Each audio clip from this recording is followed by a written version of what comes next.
Hello. નમસ્કાર સરજી. નમસ્તે. હા, આપણે વિદ્યા સમીક્ષા ગાંધીનગરથી બોલો.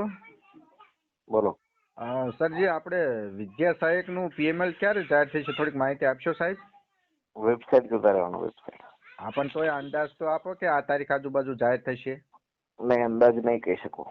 એમને અત્યારે સાહેબ આમ જોવો તો તલાટી હોય કે આ ફોરેસ્ટની બધાની એક્ઝામો લેવાની પછી અને નિમણૂક પત્ર પણ આપી દીધા સાહેબ, પણ આ વિદ્યા સહાયકનું શિક્ષણ સહાયકનું કંઈક થોડીક માહિતી આપો તો સારું સાહેબ. એટલે વેબસાઇટ જોતા રહેવાનું. વેબસાઇટ પર આવશે ભાઈ બધું. પણ તો એક અંદાજ તો તમે આપો, તમારી પાસે જ બધી માહિતી હોય સાહેબ થોડી. નહીં નહીં, ના હોય એવો અંદાજ નથી.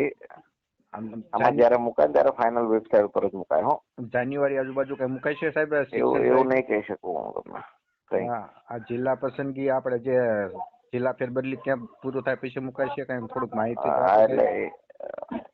તમારે વેબસાઇટ નિયમિત રીતે જોતા રહેવાનું. જયારે પણ મુકાશે વેબસાઇટ ઉપર મુકાશે. હો.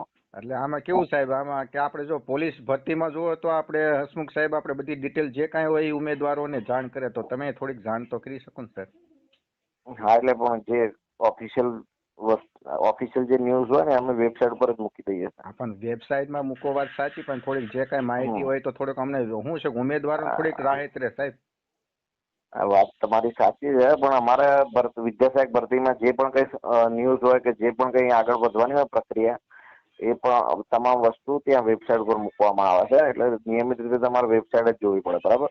હા, તો થોડીક આમ ડિટેલ તો આપો સાહેબ, કે આમ જાન્યુઆરી આજુબાજુ કે ફેબ્રુઆરી કઈ ક્યારે આવશે, થોડીક માહિતી આપો ને તો અમારા ઉમેદવારોને થોડીક આમ શાંતિ રહે સાહેબ, નકર બહુ ઉમેદવારોને ચિંતા થાય.